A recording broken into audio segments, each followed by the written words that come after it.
All right. Hi, everyone. This is Jaime Goldstein, and I am here with Verena Borell and Martha Alter Hines. And we are here to explore the nature of Mercury retrograde, this current Mercury retrograde in Taurus, and some exploration around Mercury going retrograde in the Earth element signs this year, because Mercury is spending more time in the Earth element signs this year than all the other elemental signs combined. So the earth element theme is really, really relevant here. So I thought we'd just start by we can just share who we are, where we're living, and then maybe a little gem of insight or a theme for this Mercury retrograde. So I'll just go since I'm already sharing here. My name is Jaime Goldstein. I'm an intuitive astrologer.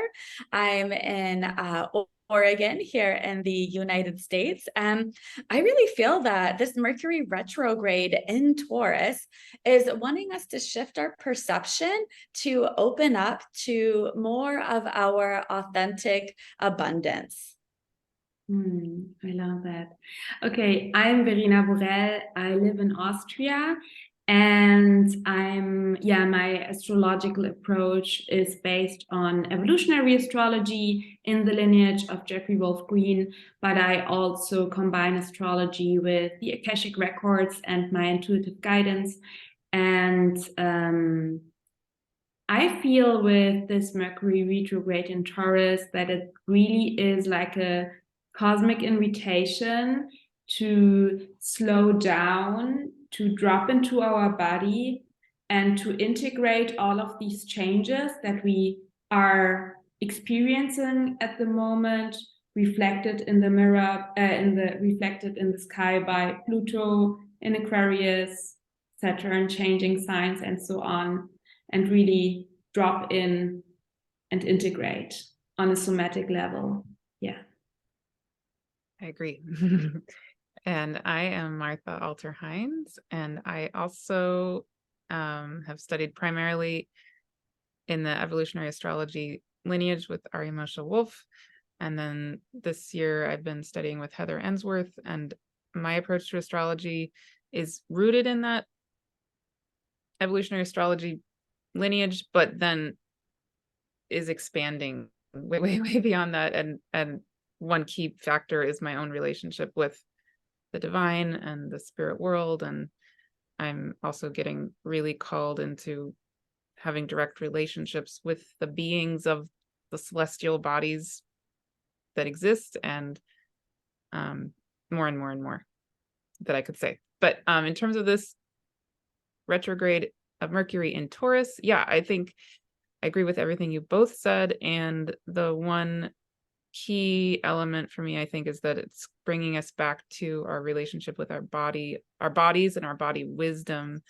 And we can talk more about this as we go more deeply into it. But we have Uranus in Taurus, also not that far off from where Mercury went retrograde in Taurus. And there's just a lot of themes bringing us back into that intelligence of the divine as our bodies and as Earth. And that's huge through the whole year. I love that. Slowing down, integration, body wisdom, abundance. I'm really excited to get to explore more with you both. And maybe we could just start sharing or exploring a little bit about the archetypal nature of Mercury and the invitations of Mercury retrogrades in general, and that these Mercury retrogrades are part of a grander kind of 4-month Mercury synodic cycle. So Verena, would you like to start and share? Yeah, sure. I mean, I could start maybe to share a little bit about the Mercury cycle. And I know, Jamie, that you know super much about that. Maybe you add what I left off. So I think it's very important to know that Mercury retrograde is just a phase within the whole 4-month cycle. And the new every 4 months we have the start of a new Mercury cycle, and the new Mercury cycle starts actually in the midst of Mercury retrograde. So when we are recording the video here, it's April 28th, and we have the start of the new Mercury cycle on May 2nd. And the start is the Mercury Cazimi, so the conjunction that Mercury has with the Sun. And Mercury is an inner planet, so it has two conjunctions, one at the start of the cycle and one of the halfway of the cycle. And when the cycle starts, Mercury is closest to the Earth. It's the closest point that Mercury has ever to the Earth, and it's in one line with the Sun. And this is called Mercury Cazimi, because Mercury is then in the heart of the Sun, in the beams of the Sun, and we cannot see Mercury for 2 to 3 days. And then the cycle starts, and Mercury is still retrograde when the new cycle starts. And then when Mercury goes direct, it goes direct for it goes direct as morning star, so you can see Mercury as a morning star in the eastern horizon. And then around 2 months later, Mercury is now behind the Sun and furthest away from the Earth. And then it has its second Cazimi, which is called the exterior conjunction. So the interior conjunction, the cycle starts, and then it is behind the Sun. that is the exterior conjunction. And then we cannot see Mercury again for 2 to 3 days. We cannot see it again. Yeah, we cannot see it again for 2 to 3 days because it is behind the Sun again. And then Mercury reappears as evening star. And then the second half of the cycle, which is about 2 months again, you can see Mercury as evening star on the western horizon. And then Mercury slows down, goes retrograde. And then the next interior conjunction 4 months later happens again, and then the new cycle starts. So when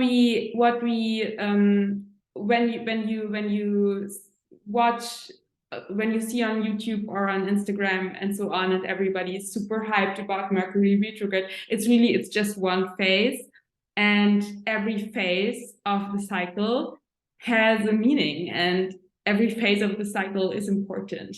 So it's not about being scared by Mercury retrograde. It's just an important phase, and it's the start of the new cycle. So for me, and I will stop then, and I'm super excited how you see it. But for me, Mercury retrograde is really about letting go of the old cycle. So really clearing your mind, clearing your thoughts, bring things to an end. And then at the Mercury Cazimi, the start of the new cycle that we now experience on May 2nd, it's really your mind, your Mercury mind is in the heart of the Sun. It's in the beams of the Sun, and there you can drop new ideas, new tiny little idea seeds, and they can be inside of you until Mercury goes direct, and then you can go with new ideas into the world. And I personally love Mercury the Mercury cycle, the 4-month Mercury cycle, for project realizations, because 4 months is great when you will create a course or when you will do something. So I think it's beautiful to work with. Oh, I love that. That was such a great explanation of the Mercury cycle. And I love that you really brought it to, we can experience the cycle too with seeing Mercury in the sky. I mean, it depends where you live and how much light pollution you have in your horizon view. Mercury is, it's a trickster planet. Sometimes it's hard to actually see, but you can see Mercury as morning star. You can see Mercury as evening star, depending on where you're living. And so that corresponds to the cycle, that as above, so below. And I love that also what you shared, Verena, about syncing with projects sometimes, because I was inspired by Mercury to host a Mercury retrograde alchemy summit that gosh, what year was it? I have no idea. I think it was in 2021. Yeah. A few years ago. And you spoke to the Mercury Cazimi. So this is when Mercury starts the cycle. When Mercury is aligned with the sun, this time we'll have it at 11 degrees of Taurus. But this happens every Mercury retrograde. Mercury meets the sun wherever Mercury is retrograding. And this is like our mind, Mercury, gets purified in the heart of the sun. And we receive, the sun, a creative impulse, a solar inspiration. Our mind is infused with new life force synergy, new ideas, new thoughts, new ways of seeing the world. Sometimes it's like an epiphany or an aha, like we can see something in a new way. And sometimes we receive like an inspiring idea to kind of just run with. And that cycle, I remember Mercury was retrograde in Aquarius. And I also want to note, sometimes the new cycle starts when Mercury's Cazimi in the heart of the sun, but we may not be consciously aware of what the inspiration is, or the new idea, or the new perception at that point, because it wasn't that point where the inspiration of the summit came to me, but it was Mercury went direct, and it was the day Mercury, the post-retrograde kind of shadow, the post-retrograde pass, where Mercury passed over the degree that it stationed retrograde. That's when the idea for the summit came. Like, it was just like, it was an instant download, very in Aquarius, that Uranian energy, just a flash of lightning. The name for the summit came to me. Like, usually it takes me a long time to kind of write down like what is it going to be about that I share with people. I just wrote it instantly. I think on my phone, it just came like a flash of lightning. And I'd never done something like that. I was terrified to like invite all these amazing astrologers to share about Mercury retrograde. And the amazing thing was that summit came together in 1 4-month Mercury cycle. Like, the morning star phase was when I was planning and reaching out to other astrologers and doing the, that was the planning and reaching out to other astrologers. The evening star phase was when I was actually filming and doing the recording. And then at the end of the evening star phase, when Mercury was at maximum elongation, meaning the farthest Mercury gets from the sun, so where Mercury is most visible to us and brightest, that's really when I was releasing summit and then going into Mercury retrograde. And it was like this whole thing came together, and this 4-month Mercury cycle, and it all just was very intuitive. But I just, you inspired me to share that, Verena, with what you were sharing. And so I love the Mercury cycles. There's something I'm really passionate about. And I love Mercury retrogrades, I think, because, they get kind of, there's oftentimes like a bad perception of Mercury retrograde, like in kind of mainstream astrology. There's a lot of fear around it, and all this, like, everything's gonna, mess up, and don't go outside, and don't do, there's like all these don't do's kind of that we get with Mercury retrograde. And I actually love Mercury retrograde. They are powerful times to create alchemy on our way of thinking and our way of seeing the world. And when we can shift our perception, our reality changes, because we start interacting with reality in a different way. So every archetype in astrology is so multifaceted, but essentially Mercury corresponds to our mind, our way of thinking, our way of perceiving the world, our attention, our awareness. And so when any planet goes retrograde, we're just reorienting to the energy of that planet. The energy of the planet becomes more yin, and we shift our energy around the way we're relating to that planet. So Mercury retrogrades are times to rethink, reconceptualize, review, reassess. There are opportunities to clear out, like you spoke to this, Verena, mental blockages perhaps, or even just maybe outdated ways of perceiving and thinking about our lives and the world. And we let the old thoughts go, we alchemize them, and then we open up to new ways of perceiving, new ways of thinking. And I do notice pretty much every Mercury retrograde for me, there's some kind of either self-limiting way of thinking that I've been previously kind of seeing the world through or my life through, or maybe just a way of thinking that's just kind of outdated. Maybe it served me at one point in time, but it's just no longer serving where I'm at kind of on my journey. And there's something that usually comes up, and oftentimes it can be quite difficult or painful as like the self-limiting belief is coming up, and I have to kind of look at it and face it. But then there's this invitation to transmute it, to alchemize it. And as Mercury's going through the beams of the sun, this is an alchemy. This is like purification, an old way of thinking getting burned off, and our mind is purified. So to me, that's the most empowering way to work with Mercury retrogrades, is to see, what are the old ways of thinking that are no longer serving me? And they often, for me, come up with more intensity or more frequency, where maybe I was kind of just, it was more, they were the self-limiting ways of thinking, or maybe operating a little more unconsciously. So they were certainly affecting me, but operating outside of my awareness more. And then in Mercury retrograde, it's like, this is going to come up front and center. And that way you're aware of it. So you can create some alchemy on it. And with Mercury retrogrades, I do feel there are these amazing invitations to slow down, to talk less and listen more, to get still, to get quiet, because Mercury, when Mercury's retrograde, Mercury tends to operate in a more, so our minds, right, tend to be more nonlinear, intuitive, symbolic based. So we'll receive more from, kind of going inward and listening, and deeply listening, this one in Taurus, deeply listening to the wisdom of our bodies.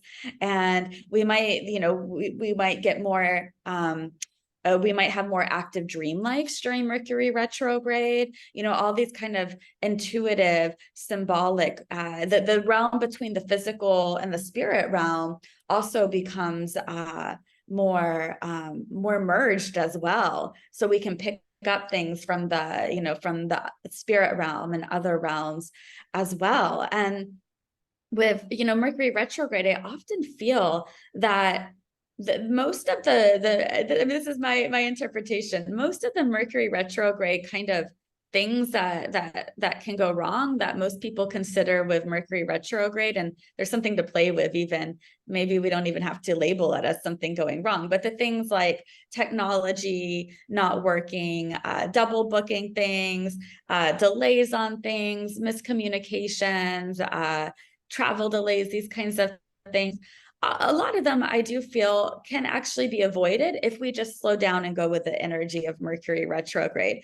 Oftentimes when I think a lot of the times those Mercury retrograde mishaps happen when we're trying to push against the energy. We're wanting to go, move at our fast pace. And the Mercury retrograde is trying to slow us down. So when we slow down, I feel that we do have, I do feel that we have less of those kind of Mercury retrograde mishaps, but they do happen because Mercury retrograde is the beautiful sacred trickster archetype. And what Mercury does through those Mercury retrograde mishaps is to get us to kind of shake up our perception and maybe our stagnant ways of thinking. And then when things get kind of shaken up, right, we have a miscommunication with someone, we have an opportunity to see things from a new perspective as well. And even the Mercury retrograde miscommunications, sometimes they just happen because all our minds are more nonlinear, are more inward, and we're all a little more inward. So we're just not as likely to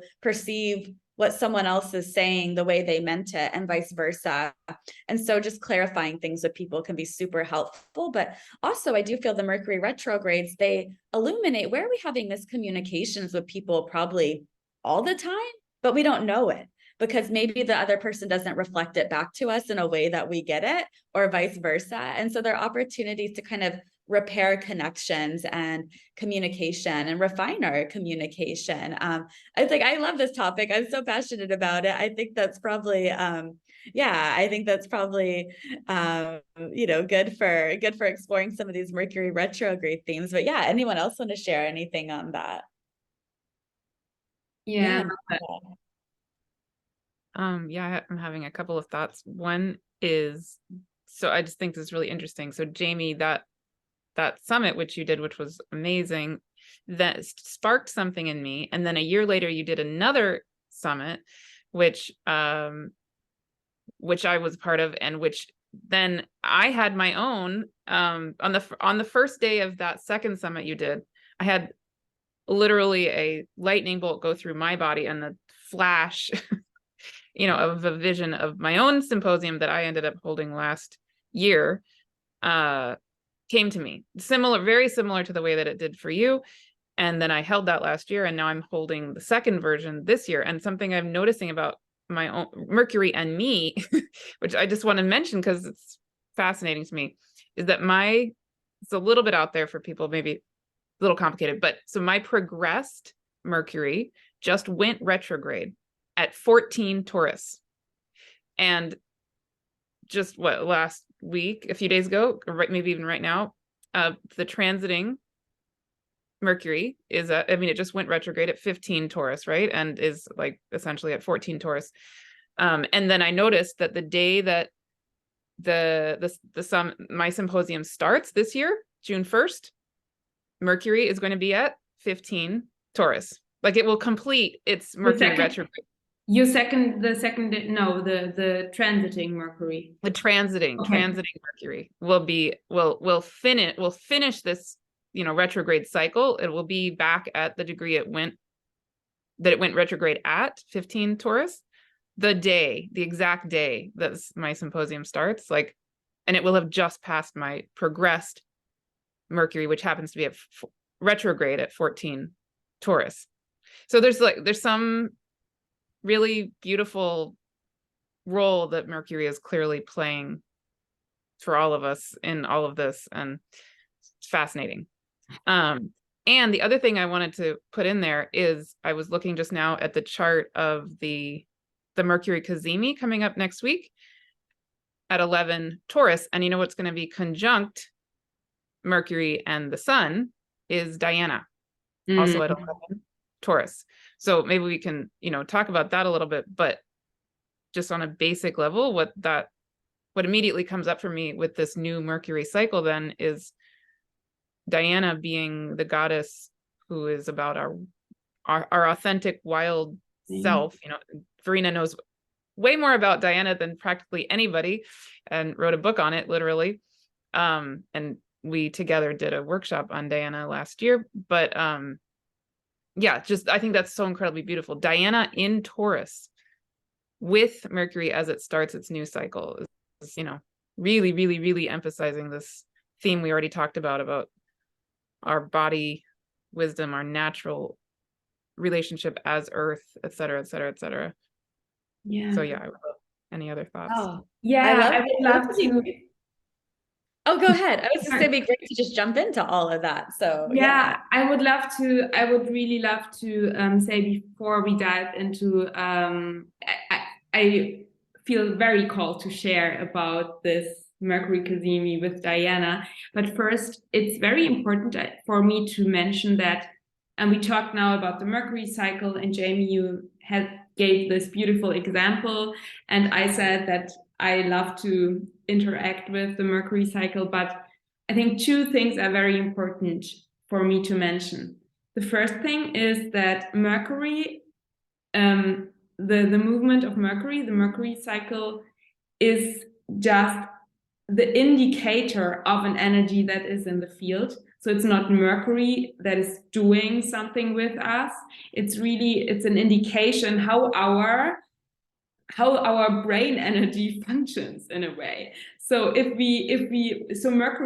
seeing Mercury and knowing about the Mercury cycle can help us to be more in tune with our natural mental rhythms. And because of that, from my point of view, Mercury retrograde gets such a bad rap because we live in a society where we are forced to function in a linear way and never give our own brain a break.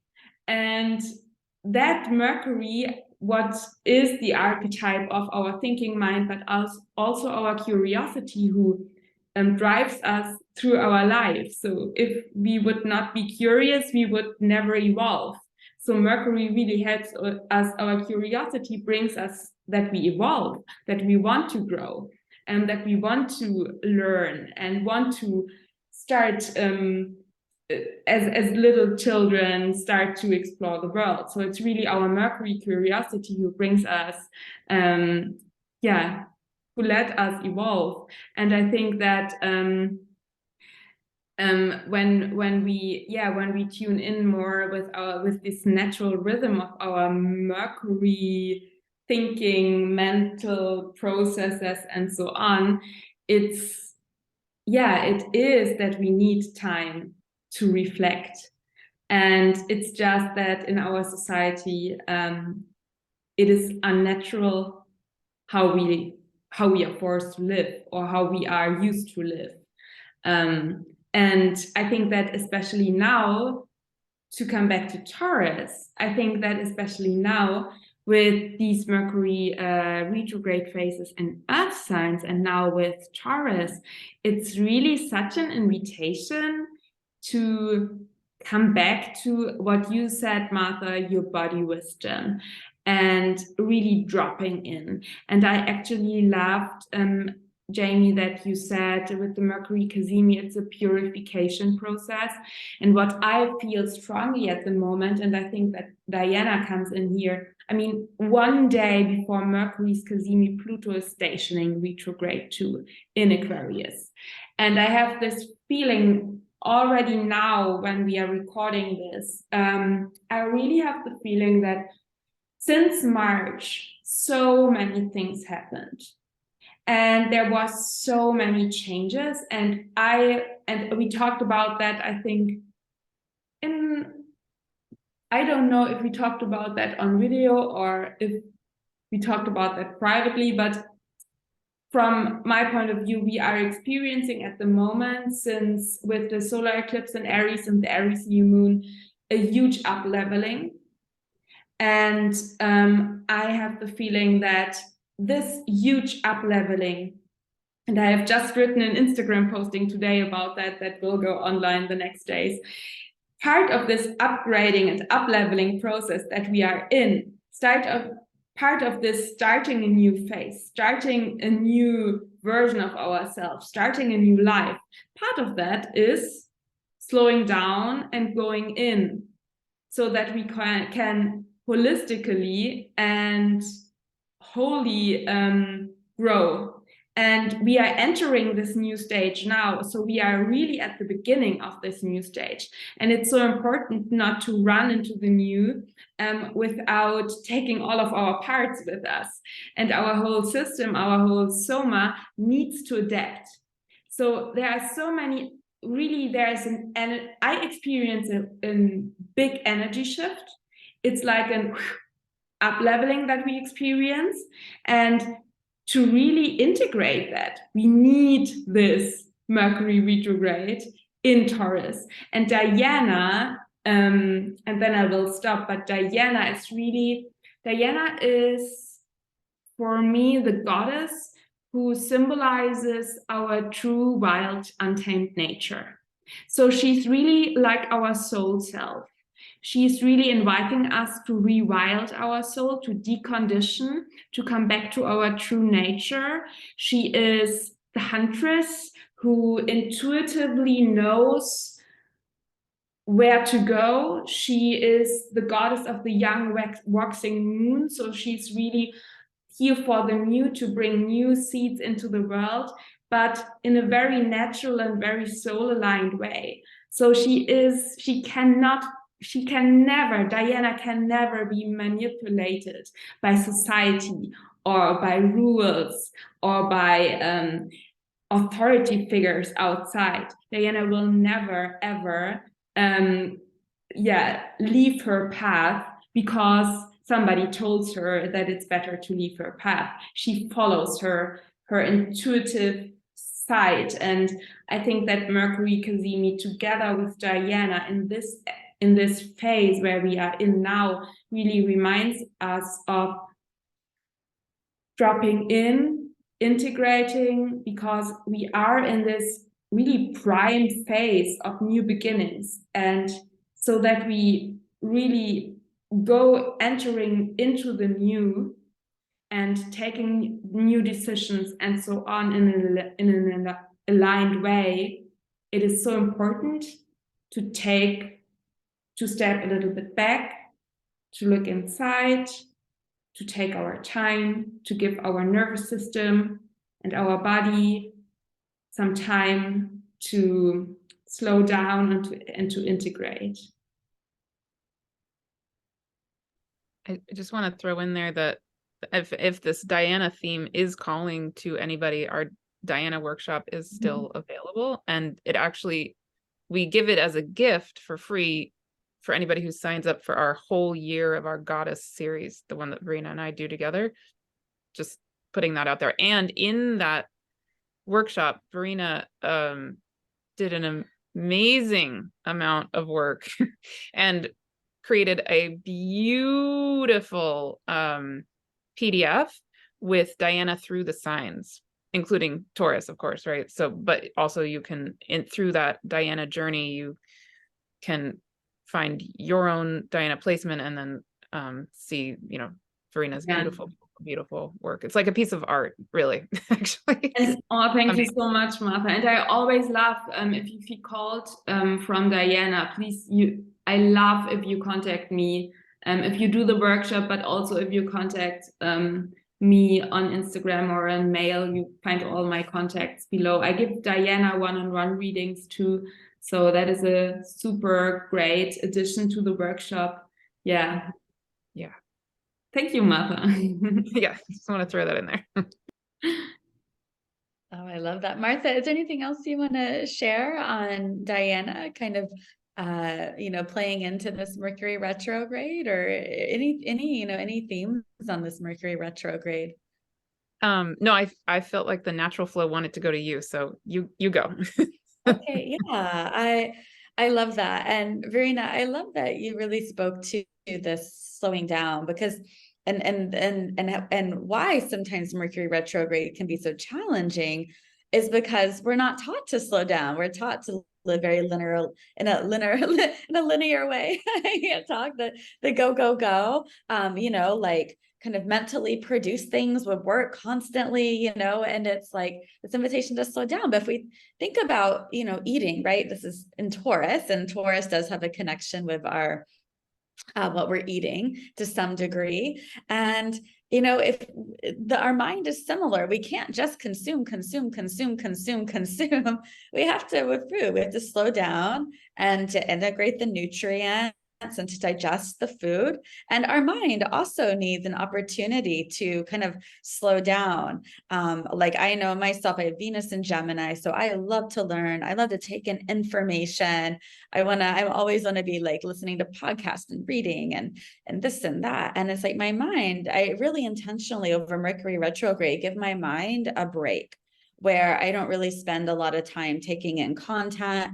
I really go more internal, meditative, just being in the stillness, in the silence, to give my mind an opportunity to integrate and to kind of like digest, right? And so I feel like that can be really powerful for Mercury retrograde. This Mercury retrograde in Taurus is an opportunity to really turn inward and listen to the wisdom of our body, like both of you have already mentioned, and get to get more in tune to what is our body trying to communicate to us that we may be missing a lot of the time when we're moving too fast, thinking too fast, going too fast through the world, because Mercury also represents movement. Like, how are we moving through the world? And so it's an opportunity to really slow down and really listen to what has our body been trying to tell us and communicate to us.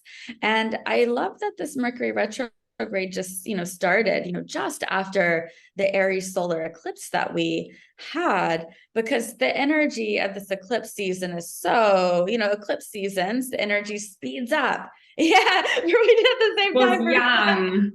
speeds up, they get amplified, it's like this go, go, go, especially in Aries, that's like kind of go, go, go sign. Aries wants to get inspired and just run with it. I'm an Aries sun, so I totally get that energy, but it's all this like super amped up, fast moving energy, lots of new energy coming in.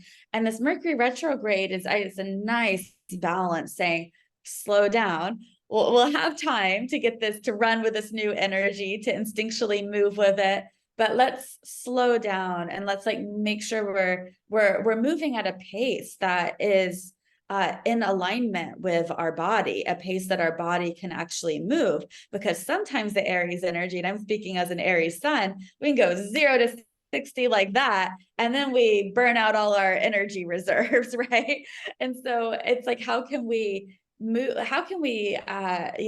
with all this exciting Aries new energy, living like lit up and inspired in new directions, but how can we move at a way that's going to be sustainable for our bodies? And maybe it's not quite time to run with it yet, right? So I love how this is a nice counterbalance to the eclipse energy. And it's so interesting, on the day that Mercury went retrograde, I'm like, oh, I know I was just looking at it and now I can't remember. If anybody wants to, April 21st, right after the eclipse, the day Mercury went, we have a little bit of a harder time holding on to details of Mercury retrograde. But when Mercury went retrograde, the moon, new and light from that eclipse, right? The moon is really carrying that eclipse energy. A waning crescent moon, just new and light, was at the same degree as Mercury the moment Mercury stationed retrograde, which really to me even speaks to how this Mercury retrograde is interweaving with this eclipse.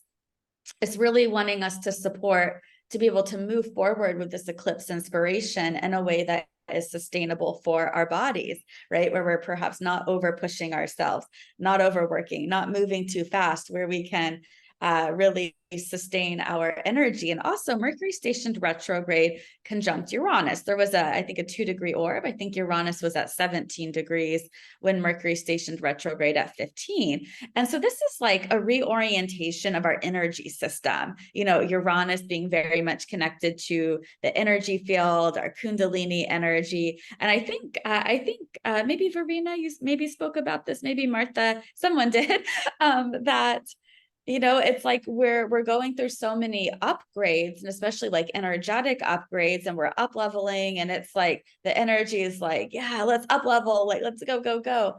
But now it's like our body needs to reorient, right? Our body needs time to kind of catch up and integrate all this like high voltage energy, where we've also had a lot of like major like solar flares and solar storms, or that like the corona mass ejections like coming and entering the Earth's atmosphere. So there's a lot of energy happening like on etheric levels that are like kind of like energetic upgrades, and now our body needs time to reorient. And so it is this major like reorientation of our energy system. And when Uranus and Mercury are involved, we can sometimes feel more anxiety or just more energy moving through our bodies. So we really need time to kind of slow down, ground with the earth, get our feet on the earth, connect with the earth, like really let this energy kind of move through us. So it's not like there's not just this like a short circuit, like this high voltage energy kind of stuck in our bodies here. But there's something that's going to reorient. And Mercury's going to retrograde. The Cazimi is going to be at 11 Taurus here on it's May 1st in the US. So May 1st, May 2nd, depending on where you live in the world. And then Mercury's going to go back to 5 degrees of Taurus. And Mercury's going to station direct conjunct the North Lunar Node. There's, I think, maybe a 2-degree orb or something like that, but it's relevant. So going retrograde conjunct the moon, going direct conjunct the North Node, this even more shows how important this Mercury retrograde is in the eclipse season. And like how on a linear way, how is it important? I don't know. I don't really think that's Mercury retrograde. The invitation is actually to not know, to be open to new learning, new ideas, new thoughts. I don't really have an answer on it, but I can feel there's something really powerful here. And a big theme I feel with this Mercury retrograde is opening up to more abundance within. And abundance, that sometimes that can be like a charged word for people. Abundance doesn't have to mean like, consumerism of just having a bunch of things, right? With the North Node moving through Taurus, and it's near the end of moving through Taurus, the North Node will go into Aries here in July of this year. At least the true nodes, that's the ones I'm working with. I'm not sure about the mean nodes, but the North Node's been moving through Taurus, and this Mercury retrograde, this is about reorienting our values. And so what does abundance authentically mean to us? What abundance authentically means to me may be very different than what abundance authentically means to you. And there's this invitation of where have we had maybe mental blocks, had self-limiting thoughts around that have been blocking us from experiencing our abundance. Taurus is a sign of fertility, of abundance. It's the sign of sacred receiving, as the shamanic astrologers say. It's a sign of sacred pleasure.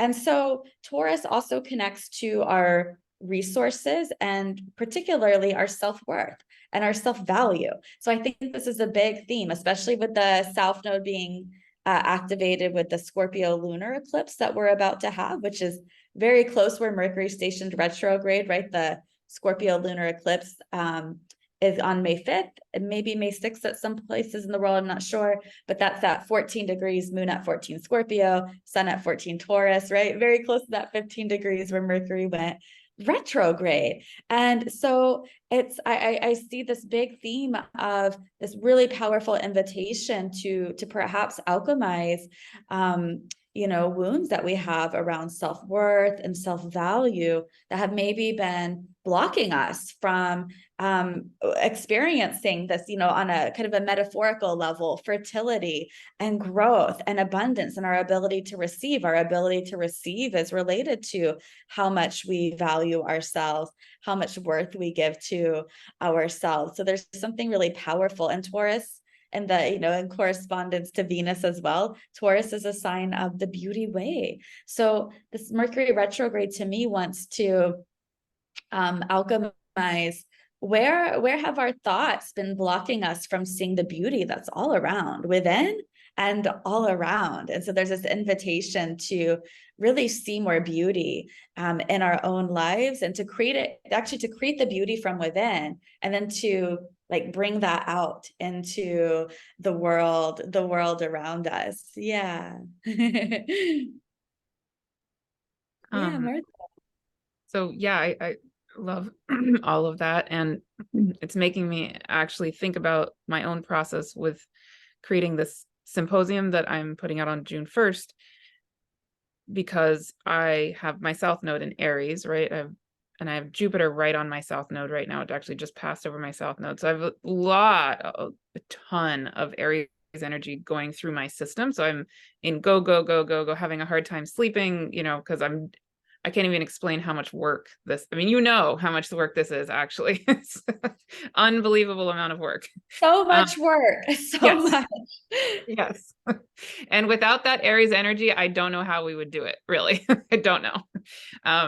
My combination is the Aries energy and a ton of Virgo energy. Just boom, efficient, do it, go, right? And what's so interesting in my process with it, though, is that so I'll go, have a hard time sleeping because I'm getting so much just fire going through me to do it, which is great, but I have a body. And so occasionally I'll just hit this moment where I go, oh my God, I cannot do this anymore. And I fall asleep hard, go take a nap, and I'm out. And what comes up for me in that is a remembering from the spirit world of the reality that the creation of the symposium, and I think this is true for so much of what's wanting to come through lots of us, or even all of us right now and in general in our lives, is it's really the earth wanting to birth through us, co-create through me, right? This symposium is not meant to be a fire through people's lives or something. That is not the intention of it. It is meant to be a slow, healing, holding space which is very Taurus in a certain way. And my progressed sun just entered Taurus, just entered Taurus. So I went from like this Aries progressed sun for the last 30 years or whatever, suddenly into Taurus. And my progressed Mercury is in Taurus, and my natal, my progressed moon actually is in Taurus, and my natal Jupiter is in Taurus, right? So I've got like this really interesting, I'm just noticing those different energies in me. And yeah, I've got, again, the Aries will charge, but when I really feel into what's naturally wanting to emerge as me, it is the earth trying to co-create as me. And so I think that this Mercury retrograde, and particularly in Taurus, but I think all of them and all of the earth signs, is helping us to remember. And then with Diana sitting there on the, the Kazemi coming up next week, etc., it's like maybe our linear brain cannot possibly know what is meant to come through us. And when we slow down and we sleep, like we sleep, we eat some protein, I don't know, whatever our body needs, then it's like this, we can have this other way of letting that life force emerge as our body knowledge, as the knowledge of our whole being, not just our brain. And the last thing I want to throw in there also is, for sure, I mean, we think of Mercury as having to do with our data, rational thinking, all of that. And also there's the element that I'm feeling into more and more about the reality that also Mercury is literally between the earth and the sun. I mean, there's Venus in there too, but so Mercury is this conduit between earth and source, right? Like if I think of the sun as source, which is how I feel it. So, and like you were saying, Jamie, Mercury is associated a lot with dreaming and like the in-between spaces. So I think we do tend to think of it much more about being the linear thinking than it maybe really, really is, right? Like it's all of it. Yeah. Verena, I want to hear what you're, Yeah, so many thoughts about what you said, Martha, and what you said before that, Jamie. And yeah, just starting with this, I mean, Mercury is the shapeshifter. It's the magician. It connects heaven and earth and underworld. Mercury, Hermes, was the only god who could travel through the world, through the underworld, without asking for permission. So, and I mean, I have Mercury in the 12th house. I have a German podcast who is with the name Mercury Dreams. So for me personally, Mercury is really so much more than just our linear thinking. It's really, in a way, our consciousness, in a way.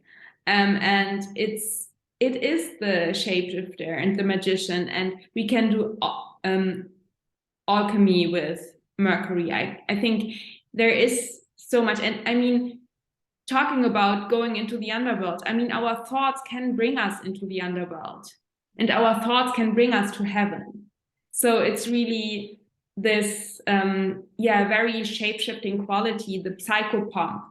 I love that you bring that up, Martha. And what came up while you talked, Martha, and you, Jamie, was that I received a couple of days ago again the message from my spirit guides when I entered the Akashic records, that they said the upgrade and the up-leveling is actually happening downwards and through the body and into the earth. So the upgrade is actually on an energetic level, dropping in and going into the earth. And I always have with Taurus this image of, especially with Uranus and Taurus too, that to receive higher frequencies and to receive higher consciousness, we need a vessel, we need our body as an antenna. So higher frequency cannot land anywhere when we are not in this body, because our soul has chosen to be in this body when it incarnated on planet Earth. And for me, this Mercury retrograde also is a remembering that we are here in a body.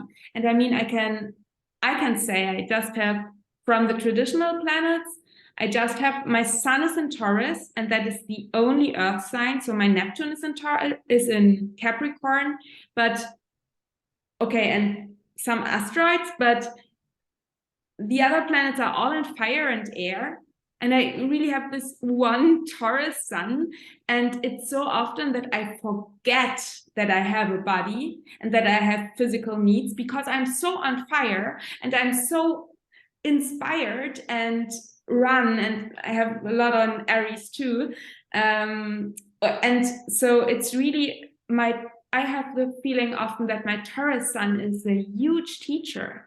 And it's a huge teacher that reminds me that, and Taurus, collectively speaking now, is really reminding us slowly and lovingly, dear soul, you have a body. And what do you need? And do you need to rest? Do you need to sleep? Do you need to eat? And I think that especially, I think it is so interesting that the whole Mercury retrograde in Taurus is ruled by a Venus in Gemini. So there is an openness, there is a curiosity. What body, what do you need? So there is like an inner asking what we actually, what our body needs at the moment, what are our values, what is important for us, what is dear to our heart.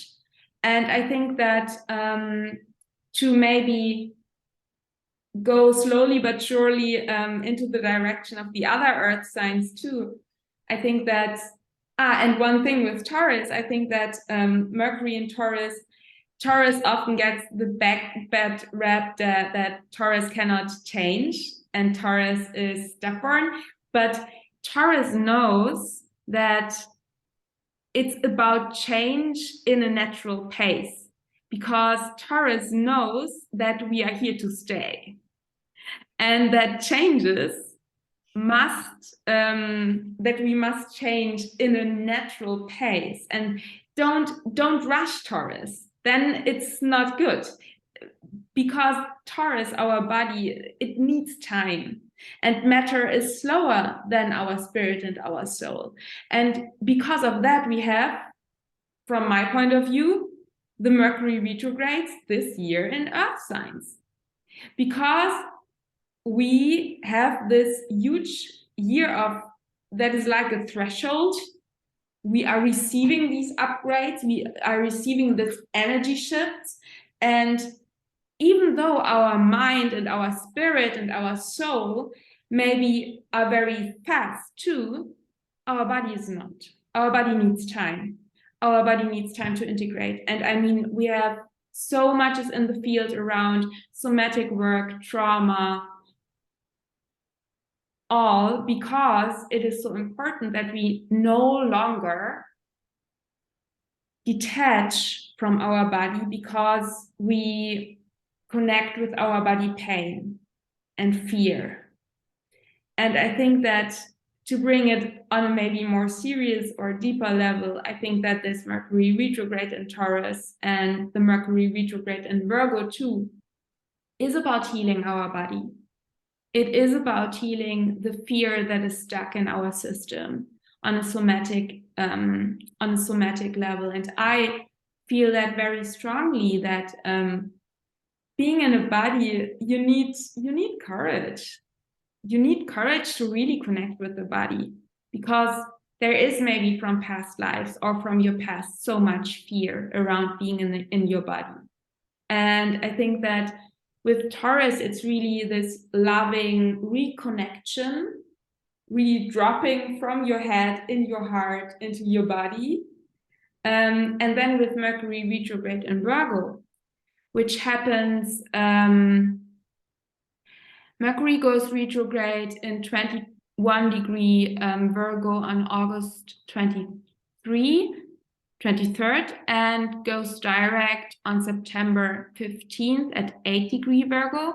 And this is right after we have these intense week at the end of July, when Pluto, when the lunar node shift into Aries and Libra in the midst of July, and then we have the second half of July, we have Pluto in an exact square to the lunar nodes. Is that correct? Yes, I think it's correct. At the end of July, we have this intense week where Pluto is exactly squaring the lunar nodes.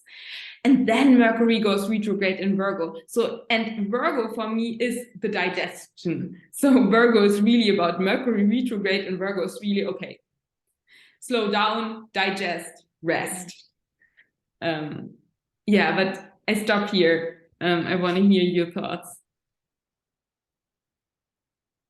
I love that. Yeah, I love kind of speaking on this theme of Mercury retrograde and these earth signs. And if you go kind of to like thinking about it, it's fascinating. Mercury has these like elemental years. Last year, 2022, the retrogrades were kind of they started in air element signs, and then they moved into earth element signs. And then we had a kind of a fourth one right at the end of the year where it was a full in earth that we started this new calendar year with Mercury retrograde in Capricorn, and the full retrograde was Capricorn. So this year, all the retrogrades are fully in, the earth element signs. And then next year, they'll start in earth element signs, and they'll move back to and be half earth, half fire.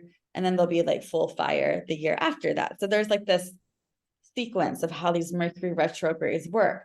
And this year, because they're fully in earth element signs, Mercury is spending more time in the earth element alone than in fire, air, and water signs combined. Like when you think about it, that's huge, and that's really significant. So what does this mean for Mercury, the way we think, the way we perceive reality? We're being called into just the same theme, called into our body, called into listening to our body wisdom. And one thing, this is kind of a little bit Taurus specific, but Taurus is, what do we value? It's resources. So how are we valuing the resource of our attention? Our attention is a huge resource. What we give our mental energy to, that grows, kind of the Mercury, Hermes, the first Hermetic principle, where our thoughts go, energy flows. So this is this is really an invitation to even explore that. But if we bring it back to our bodies, it is this grounding. It's grounding new ideas. To me, the earth elemental kind of Mercury retrogrades are about, shifting our way of thinking. And then how can we ground this new way of thinking, ground it, give it form, give it structure, to embody it, to actually grow something from it in our physical reality. And I do think, again, this is kind of like Taurus specific with this Mercury retrograde, but to me, Uranus does represent like multidimensionality and timelines. And with the North Node being in Taurus right now, or finishing up its move through Taurus, Uranus being in Taurus, Uranus is going to be at the degree and arc minute of the Uranus North Node, back at the degree and arc minute of the Uranus North Node conjunction at the moment of the eclipse that's upcoming here on May 5th, the Scorpio lunar eclipse. I see these, it's like these timelines that have been kind of emerging, maybe energetically, etherically, on higher realms. I feel like Mercury being in an earth elemental year wants us to shift around our way of thinking, to really open up, to see these new timelines that are here, right now, and then we can ground them. We can embody them. And so there's just, with Mercury in an air elemental year, it really just brings the importance of honoring our body wisdom, listening to our body, giving more time to slow down, to go inward, spending time with the earth, like listening to Mother Earth as well, going and sitting outside perhaps and listening to the messages of the trees, of the plants, of the earth, seeing the animal world communicating to us as well, the listening to the songs of the birds, just there's so much about really, really honoring the wisdom that's coming from the earth and coming from our bodies. And I do feel Mercury retrogrades in an earth elemental year they really want us to take these, or Mercury, I feel like our inner Mercury wants us to take these new ways of thinking and to grow, to build, to really give it form and structure. So yeah. Any other thoughts on like the air or the earth elemental year? Yeah, I mean, I feel like we probably should bring this to a close soon, but I want to touch on something about Virgo, and then maybe we could quickly touch on the Capricorn one. In terms of the Virgo Mercury retrograde, the theme that comes up when I'm looking at that chart is that, well, for me, Virgo sure is definitely related to a digestion. The thing that comes up for me mainly around Virgo is ourselves as the divine temple. Sure. Yeah, and like our sovereign being, our sovereign selves. And what's interesting to me is that the eclipses next October have that theme in them very strongly too. Like the eclipse on October 14th will have, well, Eris Xena will be on the north node of the moon for quite a long time, right at the eclipse season next October. And I just did a whole talk on Eris Xena last week or something, and it's available for free, so definitely watch that if you want. But she among other things, to me, is about that standing in our power, standing in our truth, and being whoever it is we happen to be, and the divine being that we are. And also at the same time that Eris Xena is on the north node on the eclipse on October 14th, the asteroid Lilith will be on the south node. So Lilith will be opposite Eris Xena, and Lilith, Verena and I are doing a workshop on Lilith, next week, or in 2 weeks or something, coming right up. Our next workshop, 2 weeks, our next workshop in our Goddess series happens to be on Lilith.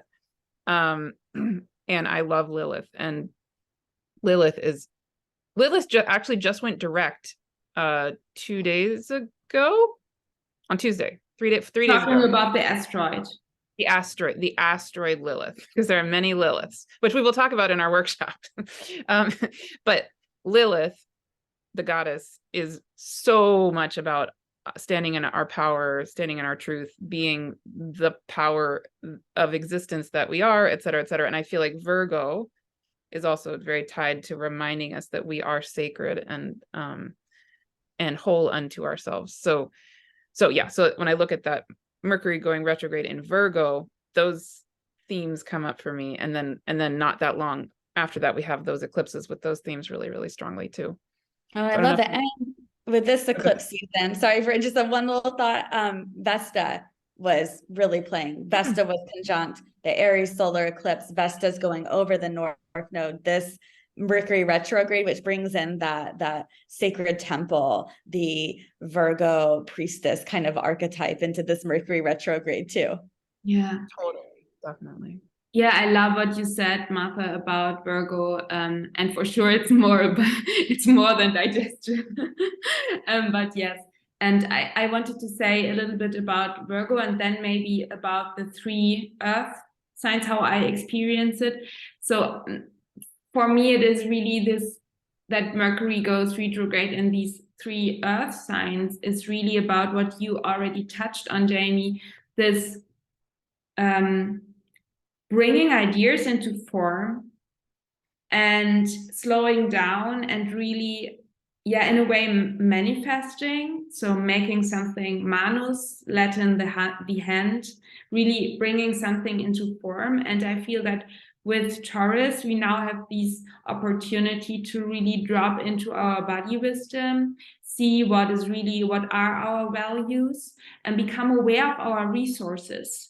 So also become aware where we want to invest, especially with Venus in Gemini. I have the feeling it is about checking in. What do I need? What do I have? And what do I need? And not, I mean, with investing, not only financially, I mean, really with investing, where do I want to put some energy, some care to? So what do I need? What do I already have for these changes? And what do I need to change in a way that feels good and aligned for me? And then with Virgo, I have the feeling that this Taurus foundations, this Taurus stability, these Taurus values that we now ground into, we can refine them with Virgo. I think for me, Virgo is so much about purification, gaining clarity, really sorting out what is aligned and what not. So it's really, I always have with Virgo this this image of the priestesses that are having this purifications in holy waters or something like that. So really getting very clear in your mind with Mercury retrograde in Virgo. I have the feeling, okay, we experience so many energies and changes maybe during this chrysalis Pluto square to the lunar nodes, and then Mercury in Virgo is really about getting clear, freeing your mind, dropping in, feeling that you are whole and holy, and I think that then we can refine even, and I'm actually a little bit excited what is coming now up during this retrograde, Mercury in Taurus. And then when we experience the retrograde in Virgo in autumn, if there is a level of refinement, so that we now have like a foundation, and then with the Mercury retrograde in Virgo, we maybe come back to these foundations, but refine them a little bit and clarify and purify them. And then with the Mercury retrograde in Capricorn, very at the end of the year, I must admit that I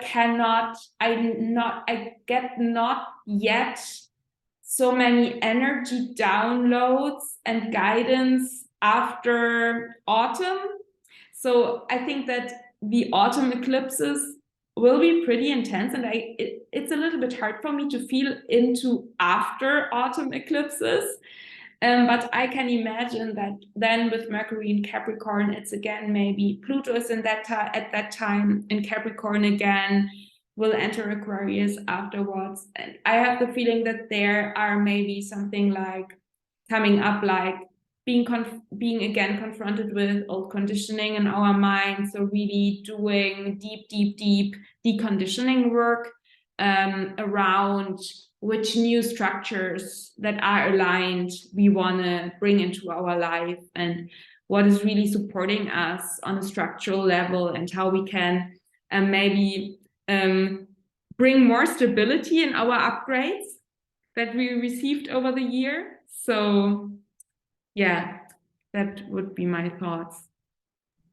That's beautiful. Oh my gosh. I love these conversations that we have together, because I get so much from just the co-creative space of hearing both of your wisdom. And just, if anything else we want to close on, is there any kind of final thoughts that anyone has that they want to share? I'll just add, I mean, I agree with Verena that when I try to feel into the energy of the Mercury retrograde in December, it's too far for me to feel it. I'll just name something I noticed though, intellectually. But my psyche isn't there yet. It's just not. And so I'm not going to try, but because I think there's a reason that it's not. It's that we haven't gone through all this stuff, just like Verena just said. But I do notice that on the day that Mercury goes retrograde in Capricorn, that is also the day of a new moon at 20 Sagittarius. And then when Mercury goes direct on January 1st, 2024, it will go direct at 22 Sagittarius. So I'm just noticing that, the day that Mercury, in other words, that Mercury retrograde is clearly bridging both the Capricorn energies and the Sagittarius energies. And there's something about that new moon in Sagittarius that's going to get highlighted again as Mercury does its retrograde and then goes direct almost at the exact same degree as the new moon that happened when it went retrograde. So I think that's something, that's a whole conversation I feel like we could have again, maybe in November, and we'll have a better sense of what is going on with that. But I do think that's interesting. And just like, I'm just putting a little note up here in my mind for the future. I love that. And that just also like, I have a very hard time kind of feeling into transits that are just in general that are fairly far off in the future, like linear timelines. But that's a reminder. Taurus is very much about the present moment, the beauty and the simplicity of the present moment, and coming into the gratitude of what's here, right now, because Taurus is our sensual present moment experience. What am I feeling? What am I hearing? What am I tasting? What am I touching? What am I smelling? And I feel like this Mercury retrograde is really wanting to support us to come into that present moment and come into our sensual experience. And when we do, we'll find that there's beauty that's wanting to grow and to sprout and to take life in Taurus. I mean, really give it form and structure. And so that just kind of made me think about that. And another just beautiful thing for every Mercury retrograde is if we do have those things that are really, those Mercury retrograde mishaps that happen, that, to like kind of slow down and contemplate and ask, like, how is this supporting me, as opposed to like, there's something happening to me, like, just for example, like I've had this, like, someone needing to reschedule a session at the very last minute. And it's like, instead of getting frustrated about it, it's like, for my process was like, okay, I actually probably need this hour and a half to slow down, to be still. I went outside, it was sunny outside for like one of the first times here in Oregon in what seems like a very long time, it's like, so yeah, maybe I spent some time, prepping for something that I'll have to go do again later, but that's okay. I needed that spaciousness. And so when we can look at it from that perspective, as opposed to like an inconvenience or something like labeling it as bad happening to us, when we can ask, how is it supporting us? Because oftentimes when we do have those scheduling things that happen, or technology is not working, so we can't do what we want to do on technology, we can't get our work done right now, it's because we need to slow down. There's something that's wanting to come through for us in that slowdown. So I think that can be just such an important reminder. And usually, like, even when we were starting today, right, there was like lawn mowing like right next to my window, and it made me, I was like, oh my gosh, I can't think, I can't organize my thoughts. But like, where's the gift in that, right? Asking just like, where's the gift in that is, well, it kind of breaks up my, like, it breaks up my ways of thinking. It kind of like felt like it scrambled it, but now something new probably wanted to emerge that maybe wouldn't have if I didn't kind of have that, my mind feels scrambled kind of energy. So I usually like to ask, like, where's the gift in this? Like, how is this supporting me? I really want to say something about that, because I had the same experience, 2 clients actually, but yeah, one client had to reschedule, and in the first moment I was like a little bit but then it turned out that the other timing, the other date was the divine timing, and it was just perfect. It was like, wow, who made this? And I just, as a last thought that I want to share with everyone who's watching the video, is really that maybe reframing our perception of Mercury retrograde, especially now with Mercury in Earth signs, really like a ceremony, and really the opportunity or an invitation to tune in with your natural pace, your natural cycles, and really dropping in, giving yourself more time to integrate, giving more your body what it needs, really consciously engage with your body.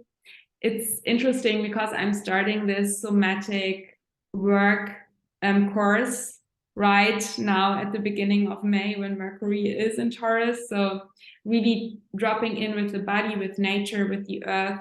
And also, just as a little side note, I think that with Mercury retrograde, it really helps to have a little bit humor and to laugh.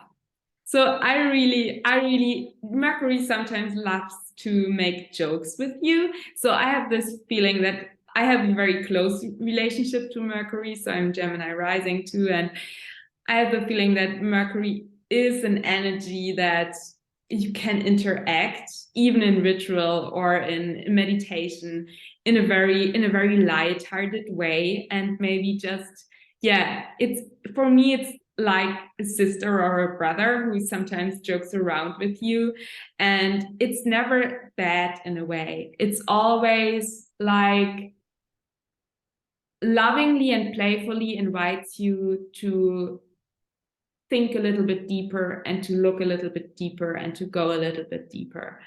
Yeah. Yeah.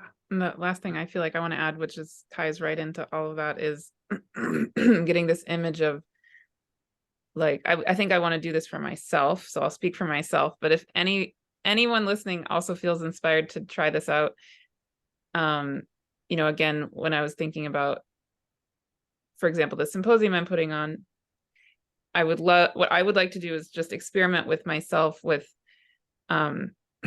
whatever is meant to come through me is a work of the earth. It is the work of the cosmos.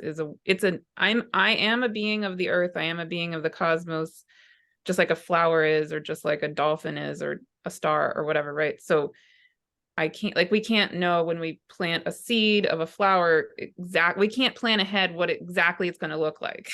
That's not how it works. So we could, in this particular retrograde cycle in particular, especially the one in Taurus, but I think all of these earth signs, and just in life we can do this, is, yeah, what if we switch for even like 5 minutes when we think we know a plan we think is supposed to happen a certain way, and then what if we just sink in to our bodies and let the earth speak, or let the earth be whatever, you know, let the earth create as us. That would be the big takeaway for me.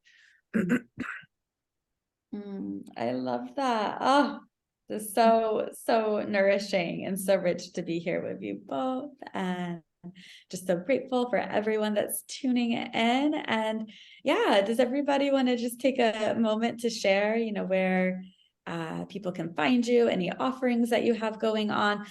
We do have in the description of each of our videos, you know, all of our links and that, so you can go down there and connect with us. But yeah, Verena, do you want to start? Yeah, sure. Thank you for asking. I do one-on-one evolutionary astrology sessions in German language and in English language. And I also have now a new astrology course in German language, the Astro Spaceholder Starter course.